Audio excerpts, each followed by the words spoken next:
vous allez me le dire. Alors, donc on est le 23 avril, ce qui nous amène au 29 Nissan.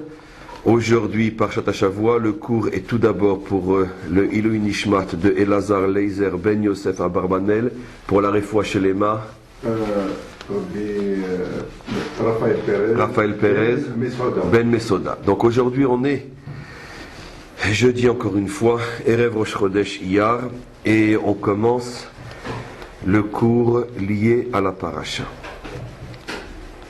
Donc en vérité, les deux parachiotes qu'on lit maintenant, Tazria et Metzora, comme on le sait, sont liés indirectement, surtout on ne le voit pas apparaître véritablement quand on ne fait que lire les versets au niveau de la Torah chez Birtav, mais on sait que toute notre tradition, que ce soit au niveau de tous les livres donc de ce qu'on appelle la Torah orale, au niveau de la partie visible, le Niglé, le Talmud, ou de la partie plus profonde, le Zohar et la Kabbalah, donc tous les commentaires de la Torah chez Béal Pé expliquent que cette maladie qui frappait donc la peau et qui donc apparaissait sous la forme d'une décoloration de la peau, et au point qu'elle devenait blanche à certains endroits, cette maladie est une maladie qui n'est absolument pas, on pourrait dire, explicable d'après les lois de la médecine.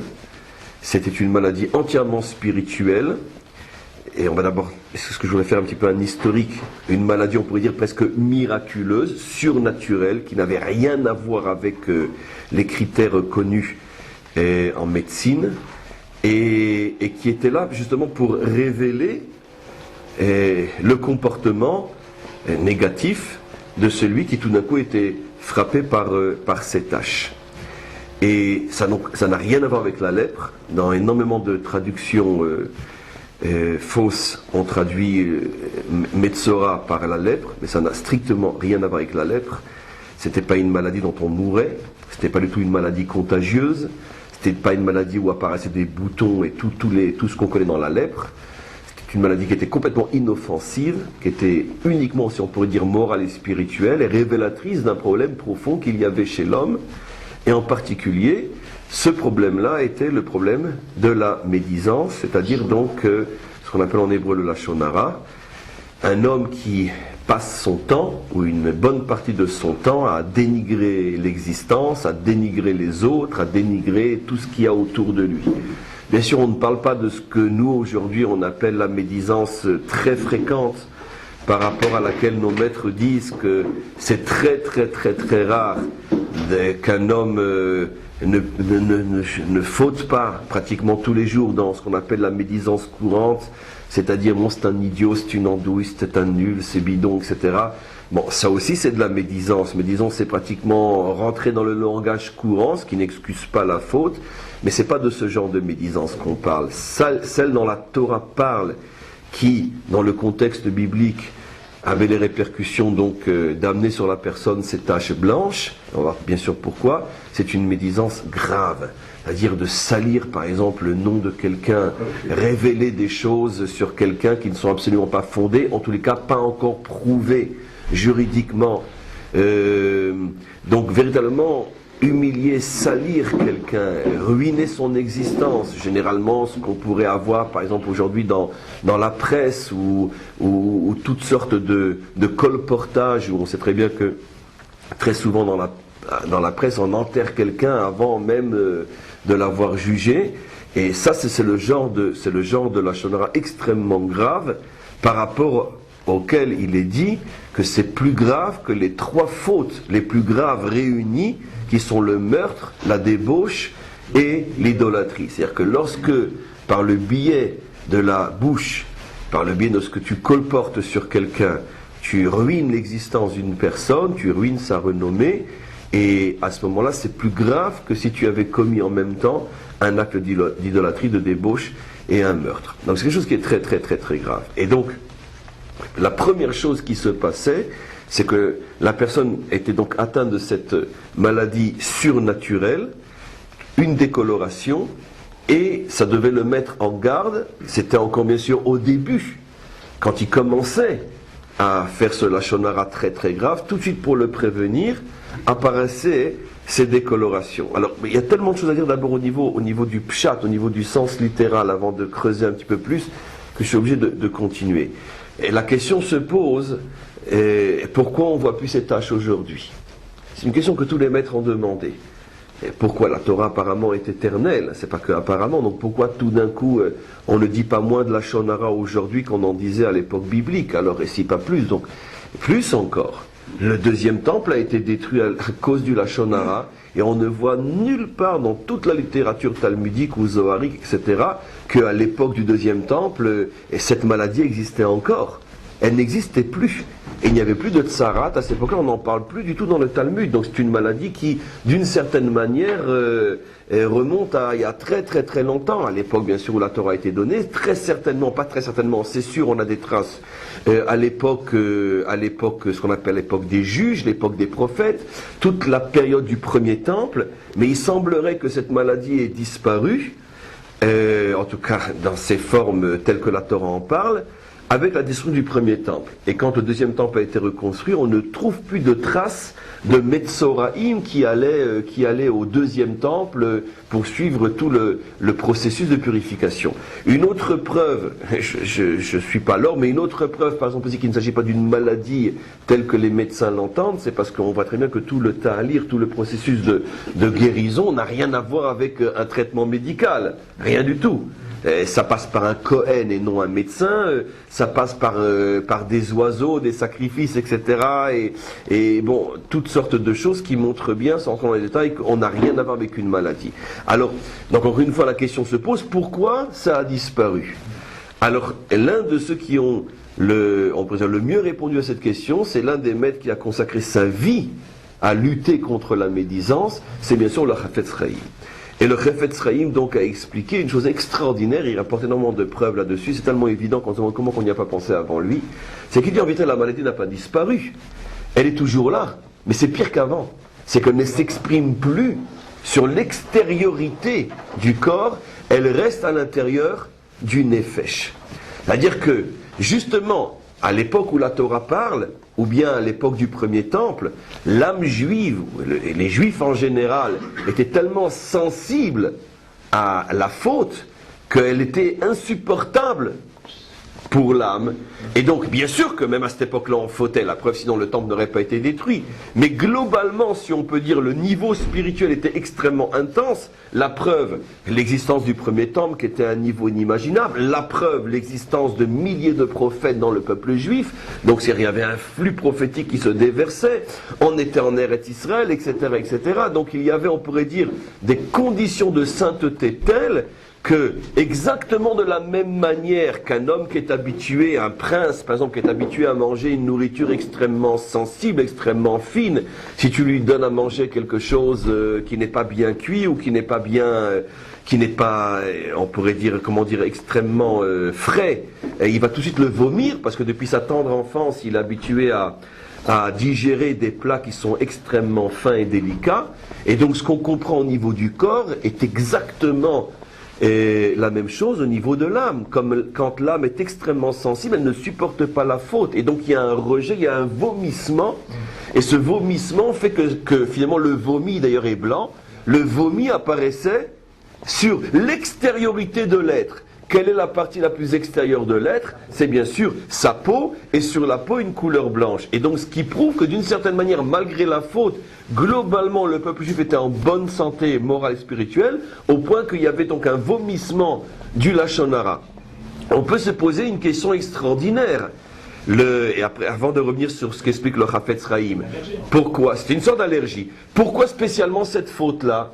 Si on dit que c'est un problème, on peut dire de pureté d'âme qui provoque un vomissement moral lorsque la faute est commise, et pourquoi pas sur d'autres fautes? Il y avait aussi d'autres fautes, évidemment, qui étaient commises pendant toute cette période-là. De là à la preuve, c'est véritablement la preuve à ce que disent nos maîtres, que c'est la plus grave des fautes.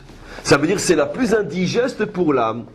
Et toutes les fautes sont indigestes, mais celle que l'âme ne peut en aucun cas supporter, c'est la médisance. Et on va voir pourquoi aujourd'hui. C'est-à-dire que la médisance est la faute qui, dans son essence, est à l'extrême opposé de l'âme juive. sais pas si vous vous rendez compte ce que je suis en train de faire, ce qu'on est en train d'expliquer à la lueur de toutes ces explications et de nos maîtres. Ça veut dire que, puisque tu expliques, Chafetz Chaim, que le phénomène donc de ce rejet vers l'extériorité de la peau vient de la sensibilité de l'âme, donc j'avais posé la question, mais alors pourquoi seulement sur cette faute-là? De là, la preuve de ce qu'affirment les maîtres du Talmud, c'est qu'aucune faute n'est à ce point anti-juive que la médisance. C'est pour ça que là, l'âme dit non. Elle peut tout supporter sauf ça. Elle peut même supporter, peu importe, X, Y, Z de fautes, mais pas celle-là. Pourquoi? Parce qu'en vérité, celle-là incarne toutes les autres fautes en même temps, puisque nous avons expliqué qu'elle est en même temps l'idolâtrie, la débauche et le meurtre, c'est-à-dire les trois formes qui contiennent toutes les fautes possibles. L'idolâtrie, la faute de l'homme vis-à-vis de l'homme, le meurtre, la faute de colère de l'homme vis-à-vis de l'homme, et la débauche, la faute de plaisir de l'homme vis-à-vis de l'homme. Ces trois fautes englobent toutes les fautes possibles inimaginables dans une seule faute qui est la médisance. Donc c'est rejeté. Alors le Chafetz Chaim demande, alors pourquoi aujourd'hui on voit que les gens n'ont plus de tâches? Il dit parce que malheureusement, l'âme juive a chuté d'une certaine manière à cause de nombreuses fautes, à cause de l'exil, à cause de tout ce qui fait que on descend dans les profondeurs de l'exil, bien sûr, comme pour toucher le fond et remonter plus haut que jamais par la suite au moment de la délivrance. Mais en tous les cas, pour l'instant, il y a une descente. Et donc, l'âme juive a perdu sa sensibilité. Il donne un exemple très très simple. C'est le fameux exemple donc du prince, du fils de roi, du prince, qui tant qu'il est au palais, le moindre petit aliment qui n'est pas de son goût, il le vomit. Mais ce fils de roi s'est fait capturer par des brigands. Et finalement, il a été habitué, on l'a habitué à vivre dans la forêt au milieu de tous ces brigands. Et il a commencé finalement, lui comme les autres, à manger de la nourriture un petit peu avariée, du gibier mal cuit, et puis il s'est habitué, et finalement il ne vomit plus cette nourriture.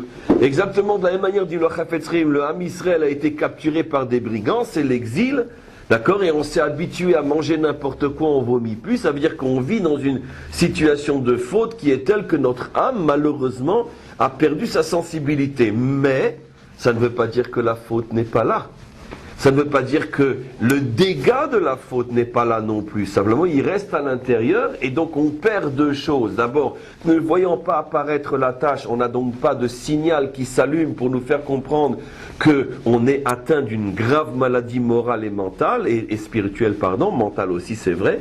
Et deuxièmement, comme ça reste à l'intérieur, dans l'âme, c'est donc beaucoup plus difficile à soigner. Et le Chafetz Chaim se pose la question, quel est le signe, malgré tout, de cette maladie? Quelle est sa question? C'est absolument impossible que Hachem ne nous ait donné aucune possibilité de sortir de là. D'autant plus que le deuxième temple a été détruit à cause du Lachon Hara, et donc apparemment la délivrance viendra par le fait qu'on fasse le tikkun, la réparation de cette faute-là. Si on n'a plus aucun signe pour se rendre compte qu'on est atteint de cette faute-là, alors comment qu'on peut faire la réparation? Et il interprète d'une manière extraordinaire ce que dit la Torah elle-même, puisqu'on sait très bien qu'au niveau de la Torah, il y a toujours le visible et son sens. Qu'est-ce que dit la Torah? C'est que lorsque le Metzora a été donc décrété comme étant donc en situation de tsara, donc impur, à ce moment-là, il doit d'une certaine manière avoir les habits déchirés. Il doit se laisser pousser la barbe mal rasée, etc. Se laisser pousser les cheveux et dire, quand quelqu'un veut s'approcher de lui, Tamé, Tamé, Yikra, attention, ne t'approche pas de moi, je suis impur.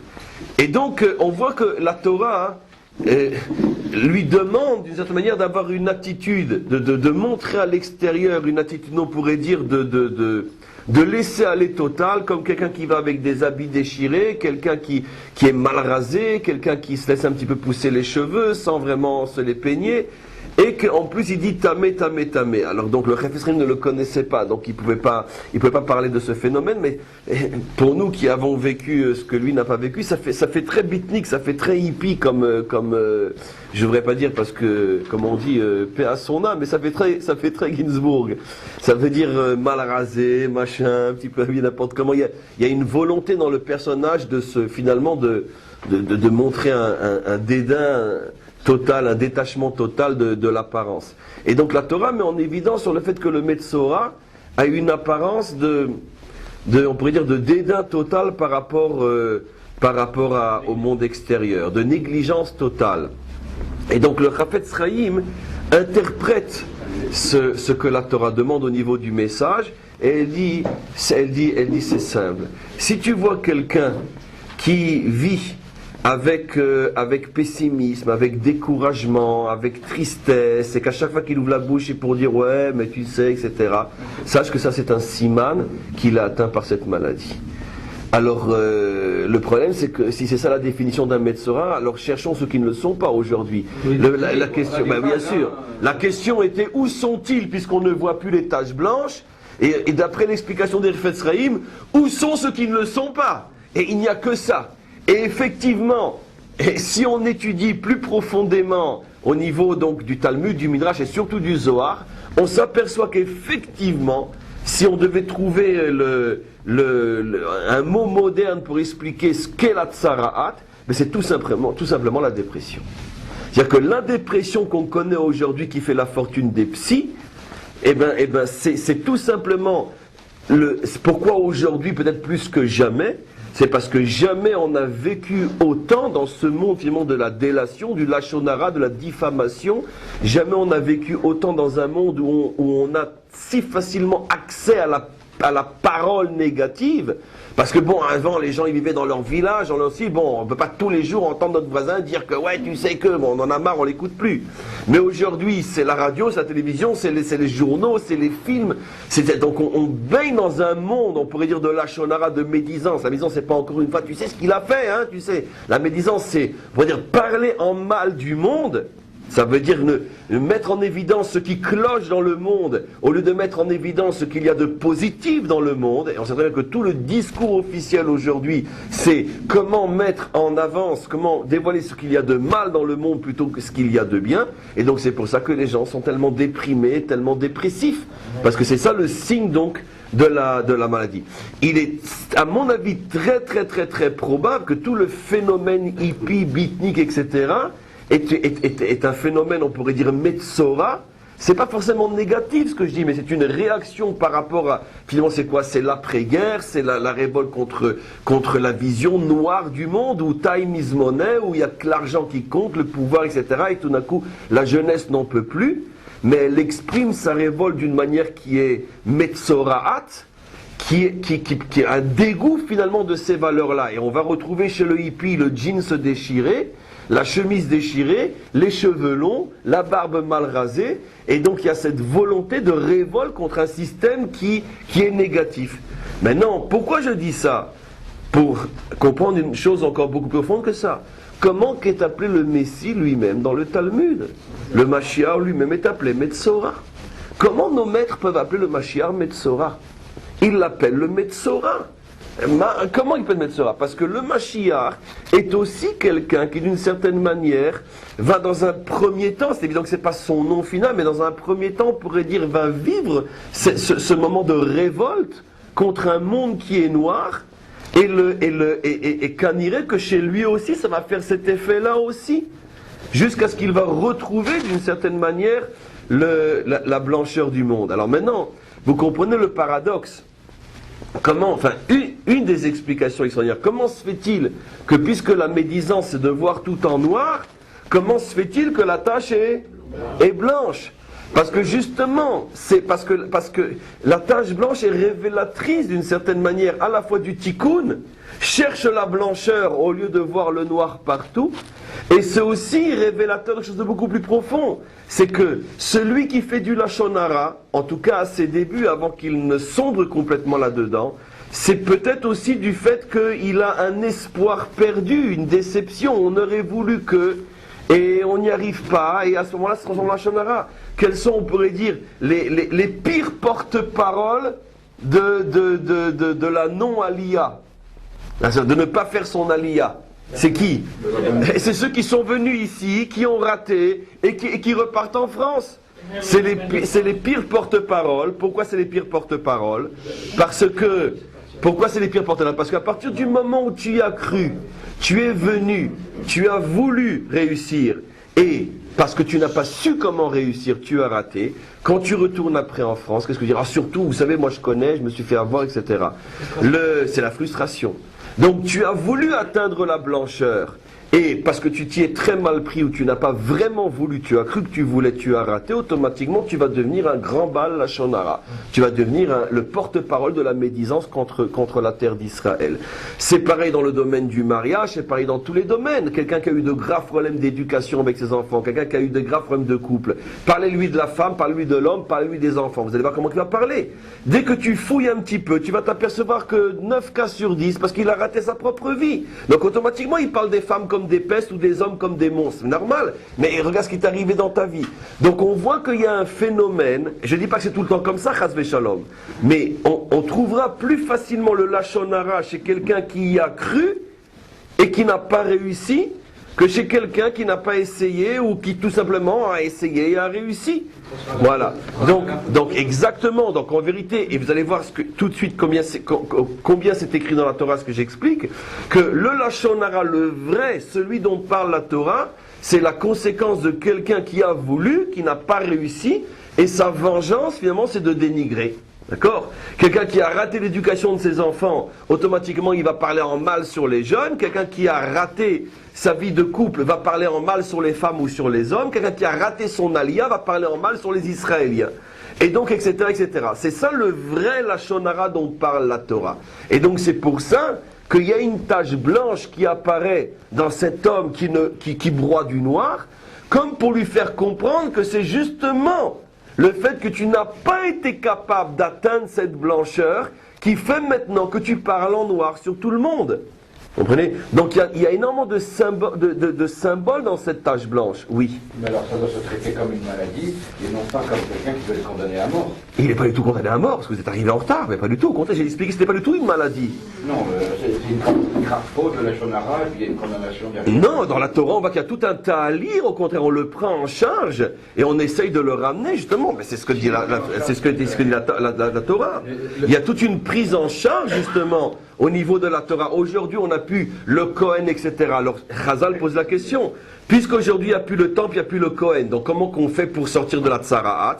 Alors, la Gemara répond qu'il aille voir les maîtres d'Israël, qui eux sont censés savoir parler, et ils vont le sortir de là. Donc, oui. On avait étudié ce sujet dans le Tzemar Tzedek pendant des semaines sur la Tsaraat. Et il avait dit que le blanc, c'est une explication parallèle. Le blanc, c'est parce qu'il y a une dévitalisation. Parce que le dam, c'est le nefesh. Il y a un retrait de... C'est complémentaire, justement.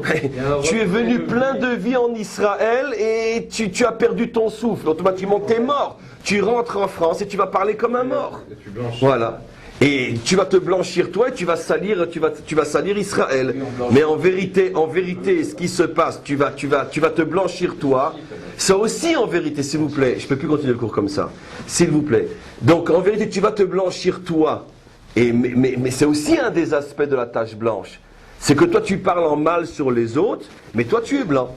Tu montres page blanche. Pas de blanche. Donc en fait, il y a énormément de symbolique dans cette tache blanche. Cette tache blanche, elle vient montrer que tu as espéré et tu n'as pas réussi. Cette tache blanche, elle vient montrer que maintenant, quand tu vas retourner en France et que tu vas dire tout ce que ces sales Israéliens t'ont fait, tu vas tout décharger sur eux, mais toi tu vas sortir blanc. Moi j'étais plein d'espoir, moi j'y croyais, moi je voulais. Mais si vous savez comment qu'on m'a accueilli là-bas, donc toi tu es blanc, eux sont noirs. Tout ça, c'est le phénomène de la Tsarat. Alors maintenant, d'où on retrouve le makor dans la Torah de ça, que finalement, le Lachon Hara est la conséquence on pourrait dire, d'un sentiment de ne pas pouvoir réussir, d'un sentiment de difficulté dans quelque chose qu'on voulait, que finalement, on a eu du mal à le recevoir, on a du mal à l'intégrer. C'est la manière dont la Torah elle-même présente le problème de la Tsaraat. Vous savez que donc, on a 2 parachiotes entières, je l'ai écrit un petit peu dans le feuillet aussi pour ceux qui commencent à le voir. On a 2 parachiotes entières qui parlent de la Tsaraat, Tazria et Metzora. Donc 2 parachiotes entières qui ne parlent que de ça. Or, la première paracha donc, qui parle de ce sujet-là est introduite par 4 ou 5 versets qui n'ont rien à voir avec les 2 parachiotes. C'est la femme qui accouche. La femme qui accouche d'un garçon ou d'une fille, D'ailleurs, la première paracha porte son nom de Tazria, donc lorsqu'une femme accouchera, alors que toute la paracha ne parle pas d'accouchement. Pourquoi tout d'un coup toute la paracha porterait le nom d'une femme qui accouche? Tout simplement parce que les 3 premiers versets commencent par ce sujet qui n'a rien à voir avec l'ensemble des 2 parachiotes. Et deuxièmement, qu'est-ce que ça vient faire là? Ma'akesher. Et tous les commentaires se posent la question, mais qu'est-ce que ça vient faire là, ce passage-là? On aurait pu très bien commencer par la première paracha, par tout de suite, Adam qui y est be'or besaro se'et o sapachat se'et o ba'eret. Donc, la vie en elle, alors justement, non, mais non, toutes les parachutes commencent par le premier sujet évoqué. Donc là, la question, c'est pourquoi on évoque le sujet de la naissance dans une paracha qui n'a rien à voir avec tout ce problème. Il n'y a plus aucune allusion à ça dans toute la paracha. Donc en vérité, avant de répondre à cette question-là, il y a une autre question qui est en vérité inhérente à ces 4 lignes. C'est que la Torah nous révèle qu'une femme qui a accouché, qui a eu donc le mérite immense, le plus grand mérite qu'un être humain peut avoir sur terre, c'est de donner la vie. D'accord? Vous savez que certains commentaires, parmi les plus profonds, disent que l'une des raisons, si pas la raison essentielle, qui fait que les femmes sont dispensées d'énormément de mitzvot que font les hommes, c'est parce qu'elles en font une qui contienne 613 milliards de mitzvot, pas 613, donner la vie. En donnant la vie, elle fait un acte qui contient toute la Torah et des milliards de fois plus. Puisqu'elle donne le juif. N'oublions pas que c'est pas seulement la vie qu'elle donne, c'est le juif, puisque l'identité passe par la mère. Ce qui veut dire que, qu'est-ce qui est plus grand? Mettre les tefilines ou donner celui qui va mettre les tefilines? Donc automatiquement, c'est absurde de demander à la femme de mettre les tefilines, puisqu'elle crée celui qui va mettre les tefilines. Donc elle est donc au-dessus des tefilines. Donc elle fait un acte inimaginable, le fait de donner la vie. Et donc, on se serait attendu à ce que la Torah dise que tout de suite elle est décorée. Or, qu'est-ce que nous dit la Torah? D'une manière extrêmement expéditive dans ces 3 versets-là. Elle apportera, à l'époque du temple, sans rentrer dans les détails de ce que c'est un korban, on l'avait déjà fait je crois dans les cours sur le temple, elle apportera un sacrifice pour se faire pardonner. Et tant qu'elle n'a pas apporté ce sacrifice et qu'elle ne s'est pas fait pardonner, à ce moment-là, donc, vous voulez ma peau aujourd'hui, mais vous ne m'aurez pas. Vous savez, j'ai déjà supporté pire que ça dans ma vie. Vous ne m'aurez pas. C'est pas grave. Voilà, vous n'aurez pas ma peau. Vous ne m'aurez pas. Celui qui m'aura, il n'est pas encore né, il ne naîtra jamais. Donc, vous savez, la première qualité, chaque métier, on l'apprend, d'accord? Chaque métier a donc on pourrait dire ses clés. La première clé, d'accord, d'un homme public, d'accord, c'est de supporter son public. Et donc, avec vous, grâce à Dieu, je suis immunisé. Il ne peut plus rien m'arriver. En tous les cas, c'est ma vengeance. Je suis tellement en colère, c'est ma vengeance.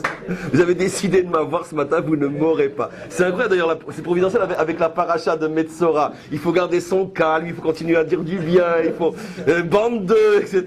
Voilà, on continue. En tous les cas, c'est pas grave. Non, mais je pense que c'est providentiel qu'il y a tellement de tension aujourd'hui, parce que comme c'est le sujet de la médisance, et que la médisance c'est quelque chose qu'on va dire qui est notre première et véritable nature, d'accord, de dire du mal et de voir le mal, dès qu'on touche ce sujet-là, on dirait que ça réveille des tensions énormes en nous, chez moi le premier. Donc on essaie de se calmer. Je continue. Donc, incompréhensible ce que nous dit la Torah, une femme qui a accouché doit apporter un sacrifice pour se faire pardonner, et elle est tenue à l'écart du temple, c'est-à-dire donc on l'empêche de se tenir à proximité de Dieu, d'une certaine manière, si j'ose dire, excusez-moi la comparaison, parce que Dieu est partout, mais disons, on l'empêche de pouvoir ressentir la proximité de Dieu, car Dieu est partout, mais on le ressent dans le temple, plus qu'ailleurs.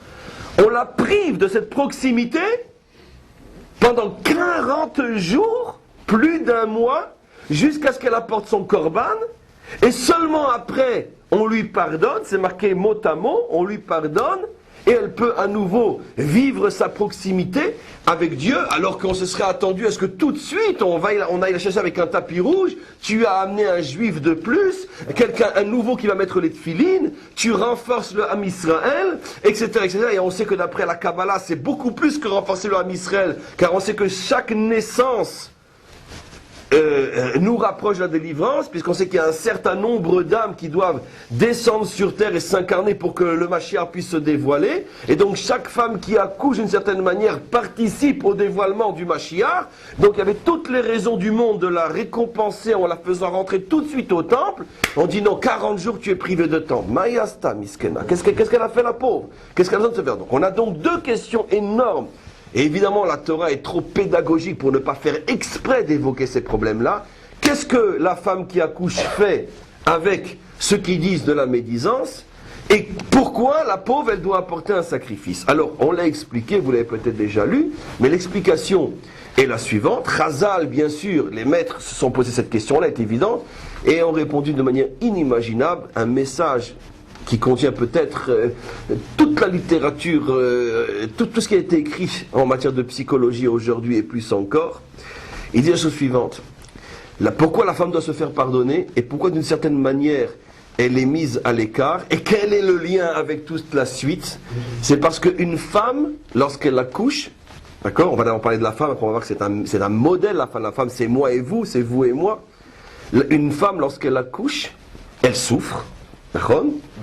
Et donc, au moment où elle est au fait de ses douleurs, d'accord, elle se révolte contre son rôle de mère ou de future mère, d'accord, et elle souhaite presque elle regrette d'être une femme, elle regrette de s'être donnée à son mari, elle regrette d'avoir voulu un enfant, et au plus profond d'elle-même, elle jure que c'est la dernière fois. Ça veut dire qu'elle est en état de révolte totale contre sa situation. Ça veut dire que c'est une situation, on pourrait dire paradoxale, inimaginable. D'un côté, physiquement, elle est en train de produire la vie, c'est-à-dire elle est en train de faire quelque chose qui dépasse de milliards de fois tout ce qu'un homme peut faire dans sa vie. D'accord? Et c'est pour ça, encore une fois, qu'elle est dispensée d'énormément de mitzvot, parce qu'elle est complètement au-dessus des mitzvot, puisqu'elle donne celui qui fait des mitzvot, qui est donc au-dessus des mitzvot. Mais d'un autre côté, au même moment, elle est en révolte contre, finalement, cette situation-là, et elle hurle à Hachem dans son cri de cœur, mais pourquoi tu me fais ça? Tu ne pouvais pas me foutre la paix? Pourquoi je dois passer par là? Et donc, comme elle a eu un moment de révolte profond, dont elle n'est pas forcément consciente, c'est pas ça le problème. Vous savez, par contre, il existe, oui, une maladie très connue en psychologie, c'est les maladies post-natales, où la femme est en dépression totale, elle laisse tomber son enfant, etc., etc. Et voilà. Et donc, ça serait peut-être, on pourrait dire, l'aspect le plus extrême du phénomène dont parlent les maîtres. Généralement, chez la grande majorité des femmes, ça ne va pas aussi loin. Mais peut-être que cette maladie est là que pour nous permettre de nous rendre compte que ce phénomène est vrai chez toutes les femmes, sauf que chez certaines, ça explose complètement au point que ça reste une maladie qu'on peut voir et traiter, et chez d'autres, ça reste très profondément à l'intérieur. Et comme la Torah est on pourrait dire la médecine de l'invisible, la Torah traite les problèmes qu'aucun œil ne voit, puisque la Torah, finalement, c'est la science de Dieu qui a créé l'homme, donc il sait exactement comment il fonctionne.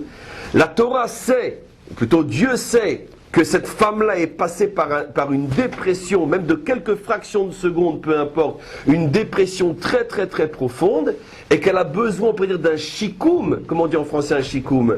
Un rétablissement psychologique profond et intense qui va passer par on pourrait dire par une certaine distance par rapport au temps.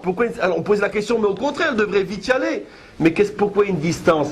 Parce qu'elle est en colère contre le bon Dieu. Elle ne le sait pas vraiment, mais elle est en colère contre lui. De la même manière que nos maîtres nous disent qu'il y a une interdiction d'essayer de consoler quelqu'un qui est en pleine explosion de colère, car tu ne vas faire qu'attiser sa colère, attends qu'il se calme complètement et après essaye de lui parler, mais ne viens pas surenchérir au moment où il est en train d'exploser. De la même manière, la Torah donc sait que dans le mécanisme le plus profond de la femme qui a accouché, pendant 40 jours elle ressent une colère contre le maître du monde. Pourquoi je dois passer par par là. Et donc c'est pas la peine d'essayer d'établir un contact alors que le contact est plus ou moins rompu ou abîmé. On attend que ça se rétablisse, que son corps se rétablisse, parce que le corps aussi, il est, on pourrait dire, en révolte, parce qu'il a explosé pour que ça puisse sortir. Donc, il faut que le corps se remette en place. La remise en place du corps va entraîner une remise en place morale. Et puis, avec le temps tout s'en va comme dans la chanson. Après, elle va oublier ce qu'elle a passé. Et puis, l'enfant est tellement extraordinaire qu'on en souhaite déjà un deuxième. Et puis, comme ça, tu peux retourner au temple. Et donc, le contact peut nouveau être établi. Donc, qu'est-ce que nos maîtres sont en train de nous dire ? La femme, bien sûr, on a tous compris que c'est un modèle, c'est un symbole. La femme ici, parce que c'est le symbole le plus parfait, parce que personne ne peut atteindre ce niveau de paradoxe autant qu'une femme qui accouche. Où d'un côté, tu fais l'acte le plus extraordinaire qu'il est donné de faire sur terre, et d'un autre côté, tu es en situation de révolte contre l'acte lui-même. Qu'est-ce qu'on est en train de voir ? La Torah est en train de nous apprendre le mécanisme fondamental de l'existence. Le monde a été créé selon le principe qui est de la femme qui accouche. Tu veux réussir, tu veux créer, tu veux construire, tu veux faire naître quelque chose, sache que tu dois passer par d'énormes difficultés, des fois telles que au moment où tu es sur le point d'accoucher, c'est là que tu vas peut-être le regretter le plus. Ça, c'est le prix à payer pour réussir. C'est ce qu'on a écrit d'une certaine manière, seulement je le dis maintenant de manière orale, d'une manière beaucoup plus forte. C'est pour ça que c'est absolument impossible une aliyah venir en Israël sans douleur.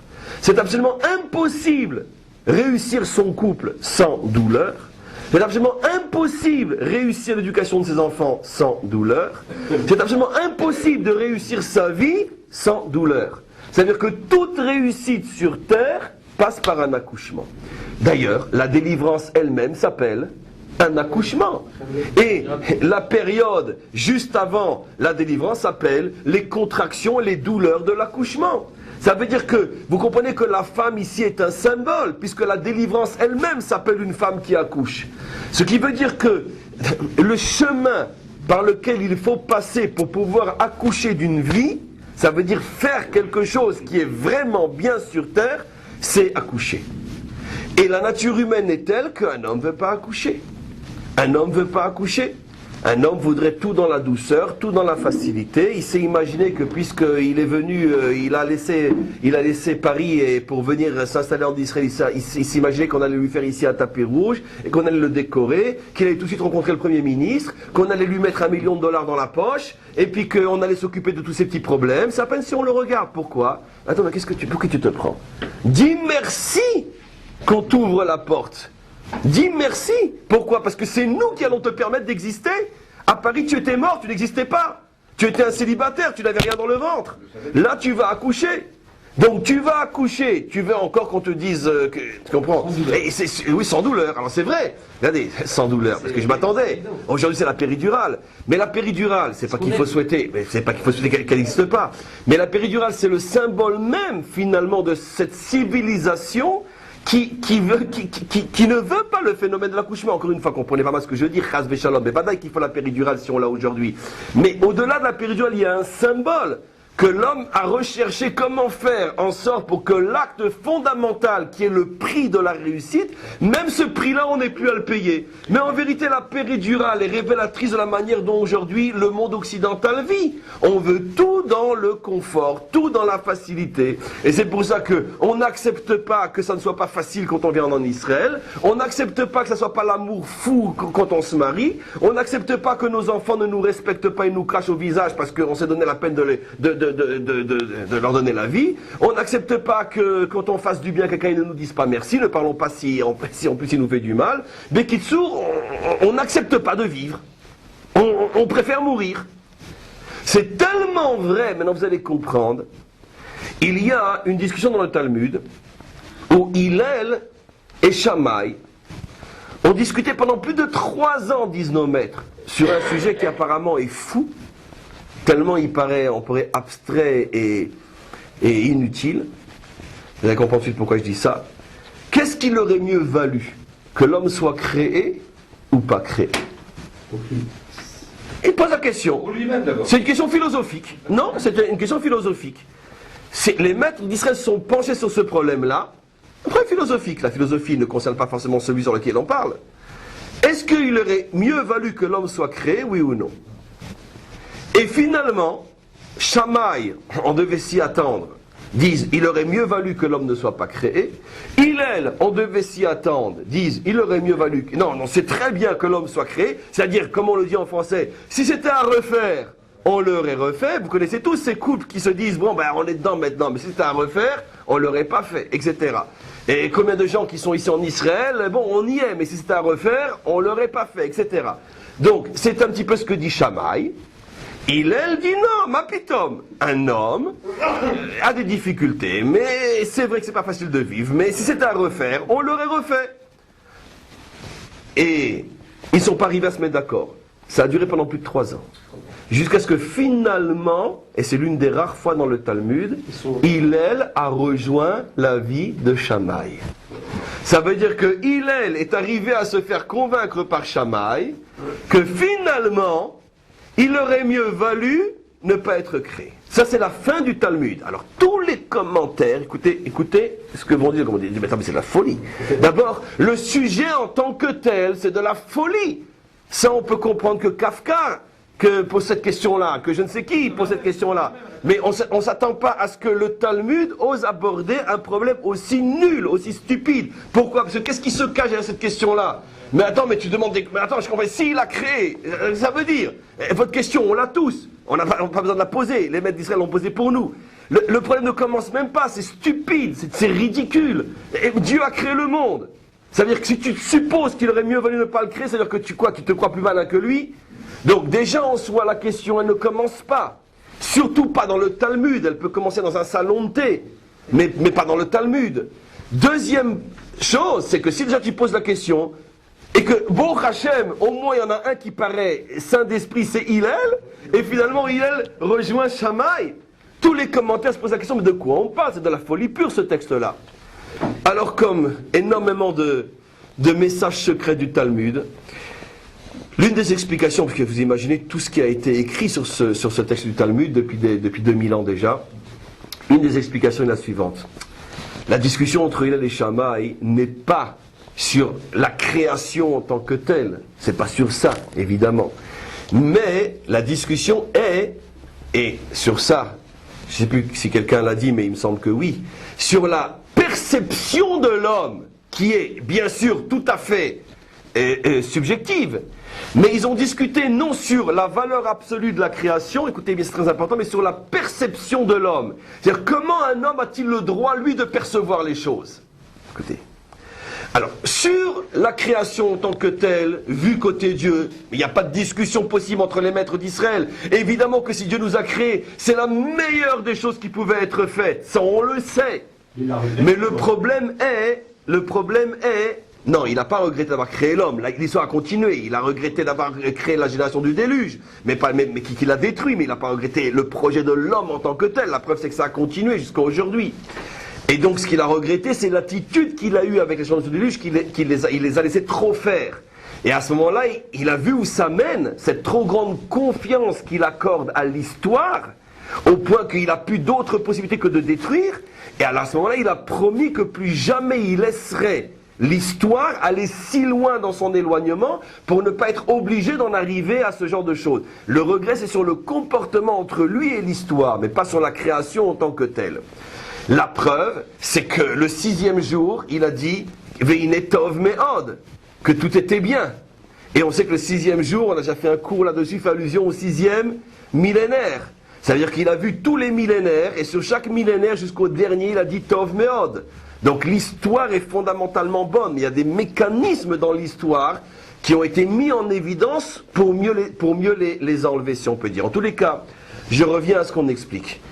Quelle est la discussion donc? Sur la création elle-même, évidemment que c'est positif. Mais là où il y a une discussion, c'est sur la manière dont l'homme le perçoit. Shammai dit, voilà, mitsidenu par rapport à nous. Shammai dit, d'accord, un homme perçoit son existence comme une difficulté.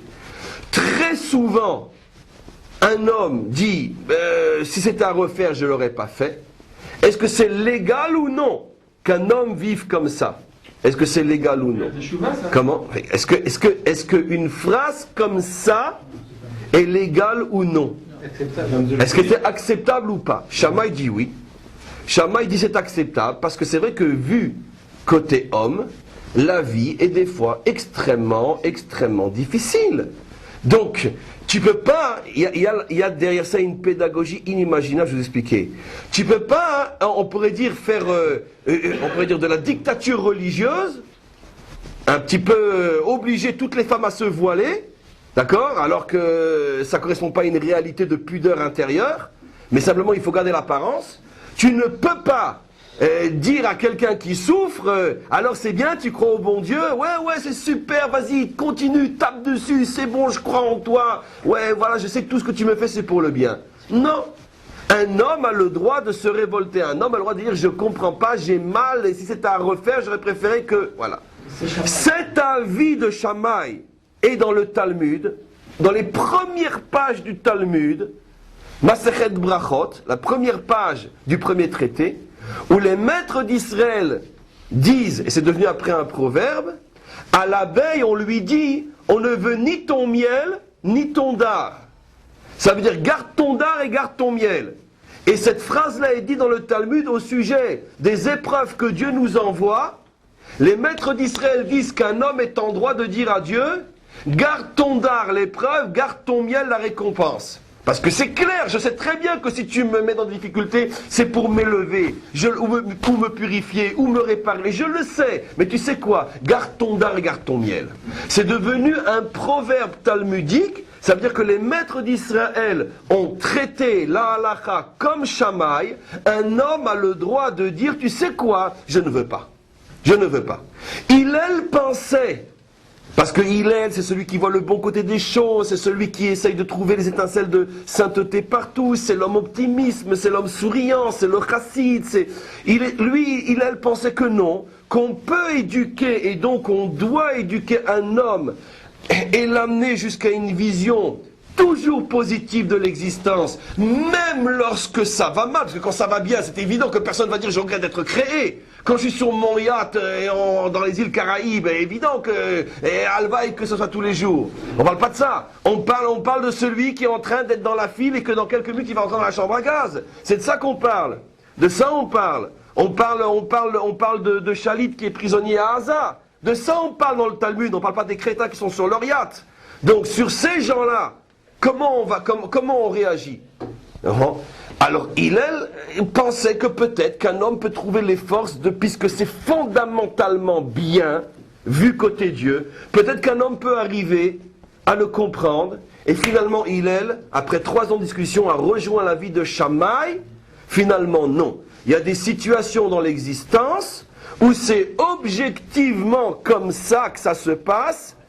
Je me révolte. Et c'est ça le symbole de la femme qui accouche. Et c'est pour ça que c'est devenu, on pourrait dire, partie intégrante de la Torah, avec un sacrifice qu'on apporte. C'est-à-dire que c'est on pourrait dire, toute une situation où la Torah a mis en évidence que quoi? Qu'il y a dans l'existence des moments qui en soi sont extraordinaires, comme une femme qui accouche, mais d'un autre côté on les vit d'une manière extrêmement négative, et c'est comme ça que Dieu a voulu qu'on crée le monde, et c'est pas une contradiction. Cette femme-là d'un côté est en train de donner la vie, mais d'un autre côté elle est en train de se révolter contre elle est en train de se faire, et la Torah dit c'est ça la vie, et c'est comme ça qu'il faut vivre.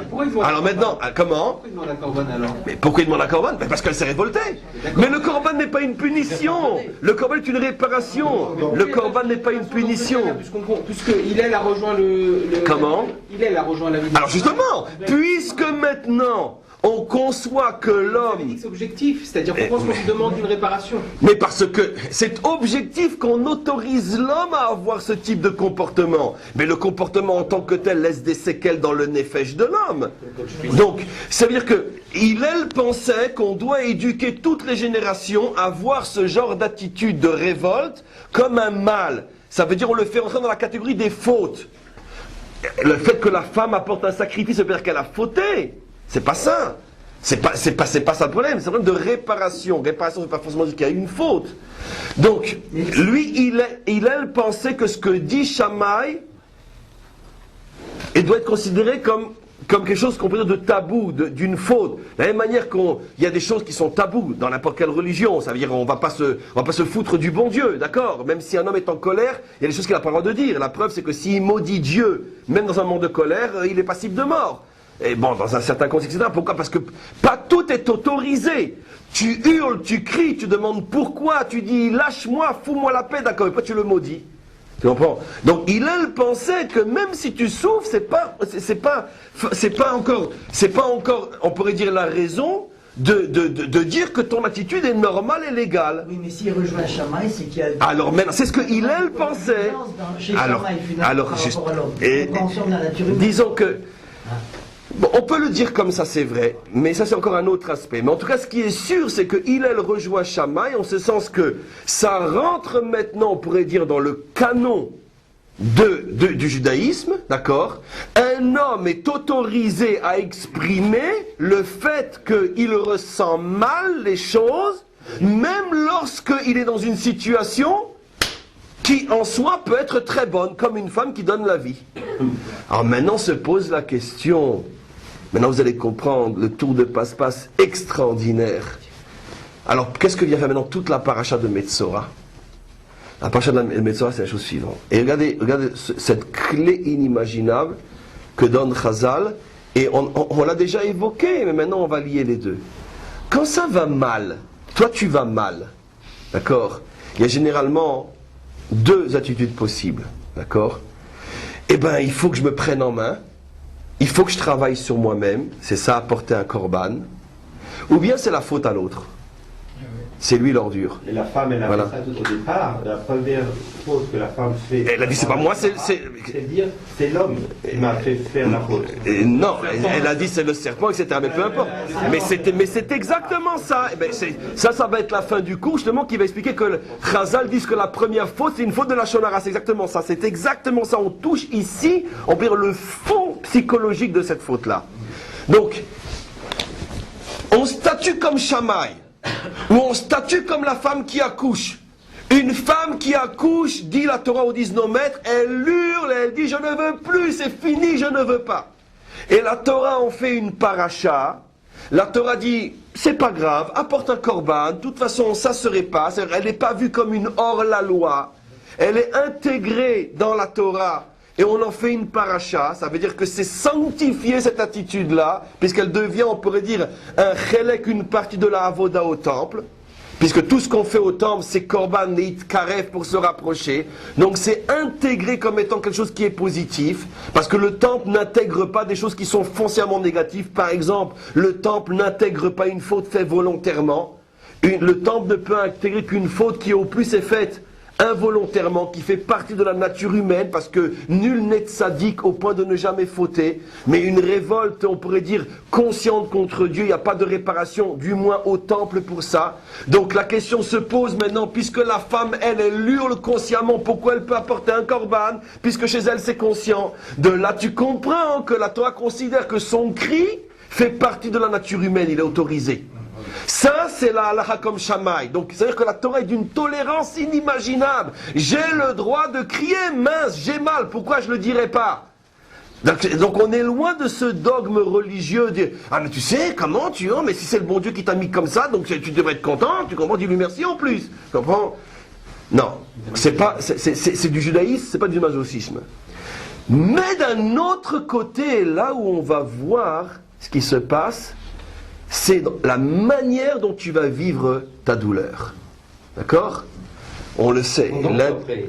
Pendant, après, etc. Et généralement, c'est plus après que pendant, parce que pendant, tu hurles tout simplement. Voilà, comment tu gères ta douleur? Les nuls gèrent la douleur avec des boucs émissaires. D'accord? C'est d'Urban 2, d'Urban 1, etc. D'accord? Le monde est en train de s'écrouler, le pétrole est tombé de 150 à 40 ou 50, d'accord? Il faut bien qu'il y ait un responsable, c'est les Juifs, Durban 2, d'accord? Et puis, entre Durban et Durban, on fait des affaires, bien sûr, avec les banquiers, les financiers, puisqu'on a fait ça que pour ça, en vérité, d'accord? Si tous les financiers iraniens étaient venus tous ensemble en Suisse, seraient évoqués des... Alors, on a fait Durban, on a trouvé le bouc émissaire, et on sait très bien que le soir, dans les hôtels, d'accord, entre deux orgies, qu'est-ce qui se passait? Les contrats financiers. Donc, ça, on a compris ce que c'est.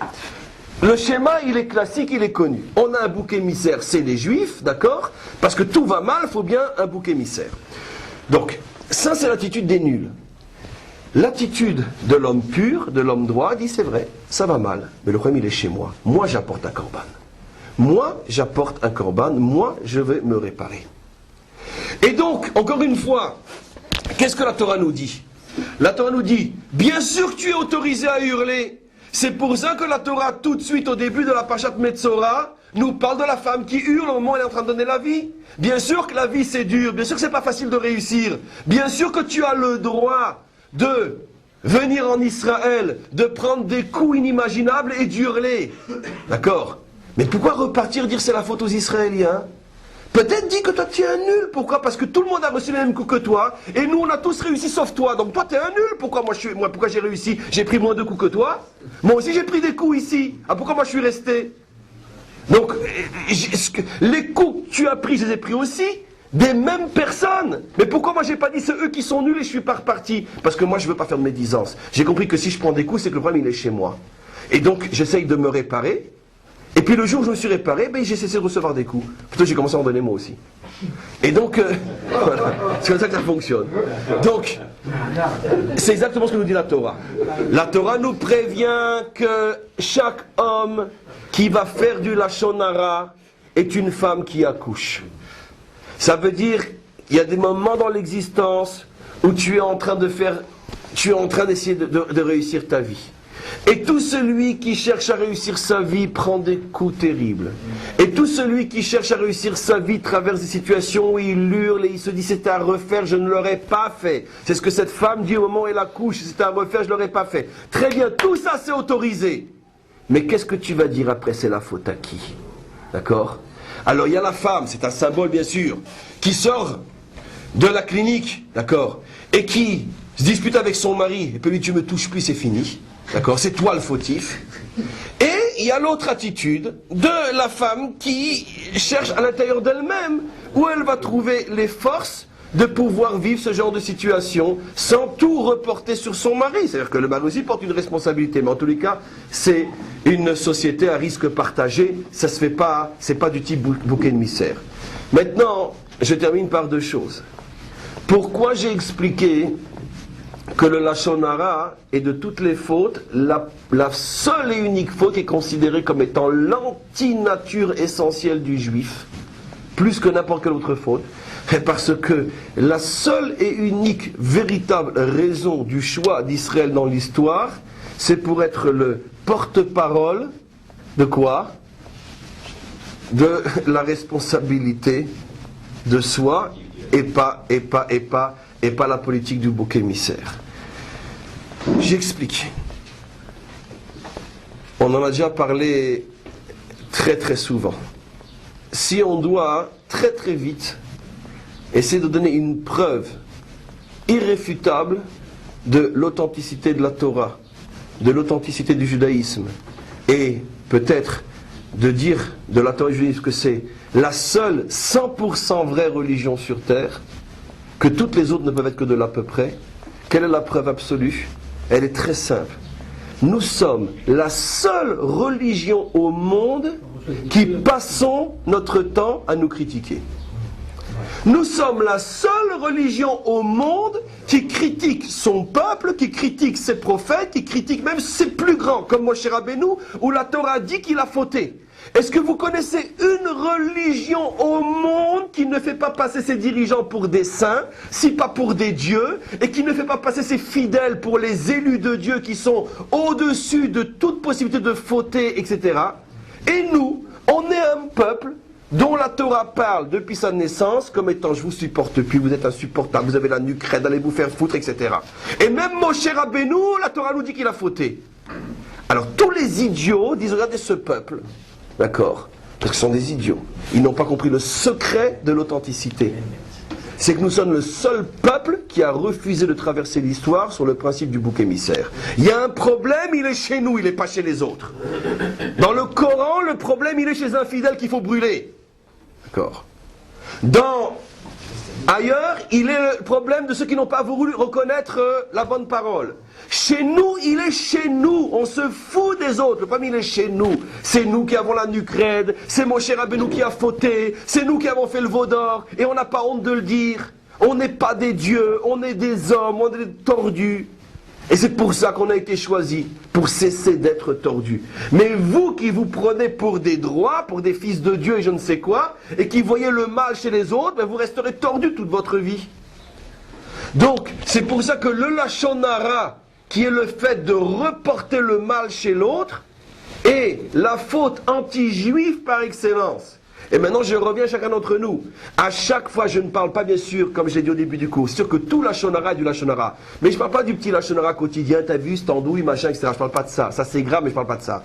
Le vrai Lachon Hara contre lequel on doit se soigner, c'est quand on a un problème et que tout de suite, on le plaque chez l'autre.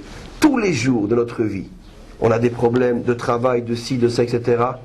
Tous les jours de notre vie, 90% des problèmes qu'on a avec notre épouse et elle avec nous, c'est quoi? C'est la politique du bouc émissaire. D'accord? La femme, un exemple, image d'Épinal, peu importe, il est de loin pas vrai chez tout le monde. Mais la femme, toute la journée à la maison avec des petits-enfants, elle n'en peut plus, elle est exténuée, etc. Son mari rentre, le moindre mot, paf! Pourquoi? Parce que tout le mal qu'elle a en elle, et c'est compréhensible, d'accord? Elle attendait le bouc émissaire pour pouvoir se... Pareil pour le mari, d'accord? D'une journée entière où il a eu des soucis, il s'est fait humilier par son patron, il est en danger par son concurrent, il rentre à la maison, le moindre mot de travers, il a trouvé son bouc émissaire. Comment? Actualiser le principe du bouc émissaire. Vraiment, on en voit dans la... Il y a d'autres religions qui conceptualisent cet aspect... Chez nous, c'est un animal. C'est un animal, c'est pas un humain, justement. En fait, c'est extrêmement important ce que vous dites, extrêmement intéressant. Que chez nous, quand le bouc émissaire existe à Yom Kippour, c'est un animal. C'est peut-être justement, ça me fait penser à souvent ce que Maïmonide dit, en particulier dans le Guide des Égarés, où la psychologie de la Torah, c'est souvent, elle ne lutte pas contre un problème. Elle le dévie dans un endroit qui ne dérange pas, de manière à ce qu'il ne s'exprime pas là où ça dérange. Peut-être que grâce à ce que vous dites, on pourrait expliquer que la Torah sait que, finalement, la recherche du bouc émissaire fait partie, on pourrait dire, intégrante de la mauvaise nature humaine.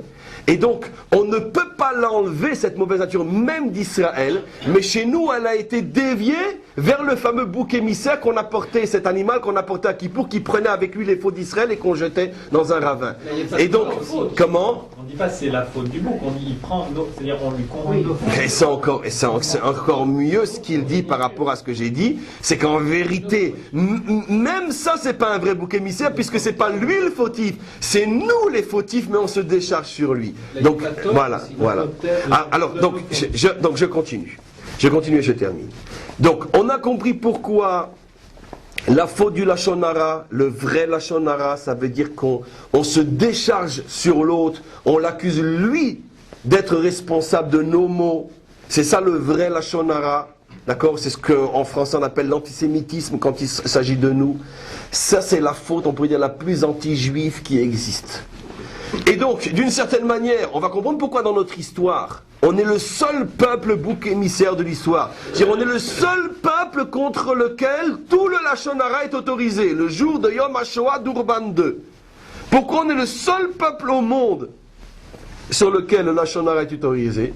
Parce que ça nous remet constamment ce Lachon Hara en présence de notre véritable mission. Le monde est malade du Lachon Hara. Le monde est complètement atteint par cette maladie du bouc émissaire. Et notre mission à nous est de soigner et de purifier le monde de cette maladie-là. Et donc c'est pour ça que toutes les forces du Lachon Hara sont dirigées vers nous, consciemment ou non, comme pour nous remettre en présence de notre véritable mission d'être le peuple purificateur du Lachon Hara. Et comme on le voit dans la vie de tous les jours, je veux dire, dans les moindres détails de ce qui se passe sur le plan politique, militaire, etc. dans ce pays, je veux dire, la moindre cheveu qui tourne mal, et tout de suite on se dénonce, on se ci, on se ça, etc., etc., etc. Et donc, la politique du bouc émissaire, on le connaît. Pour les uns, on porte tous les malheurs du monde parce que on est un peuple déicide. Pour les autres, on est un peuple génocide. Et puis, et qui sur toutes les saloperies possibles, inimaginables que le monde a envie de vomir, il les vomit sur nous. Pourquoi ? Parce que justement, c'est ça notre mission. C'est de laver le monde de ce vomi. Maintenant, ça commence, puisque c'est quand même une pacha extrêmement, extrêmement importante pour conclure sur quelque chose qui vraiment, on pourrait dire, est important pour nous. C'est pour ça que de tous les efforts moraux et spirituels que l'on doit faire dans notre existence, peut-être le premier, le plus important de tous, c'est de faire très, très, très, très, très attention dans sa vie, de ne jamais accuser personne, qui que ce soit, des problèmes que l'on a. Ça veut dire, attention, je ne dis pas qu'il n'y a pas X personnes qui sont associées dans les problèmes que j'ai. Lui parce qu'il m'a roulé, l'autre parce qu'il m'a traité, etc. Mais ça c'est vrai. Est-ce que c'était pas vrai, ça serait un mensonge, je serais pas du Lachon Hara. C'est vrai. Mais malgré tout, en dernier recours, le seul et unique responsable, c'est toujours toi. La preuve, c'est que tu sais, il y en a 1000 comme toi qui se sont fait rouler, pourtant ils ne se sont pas écroulés.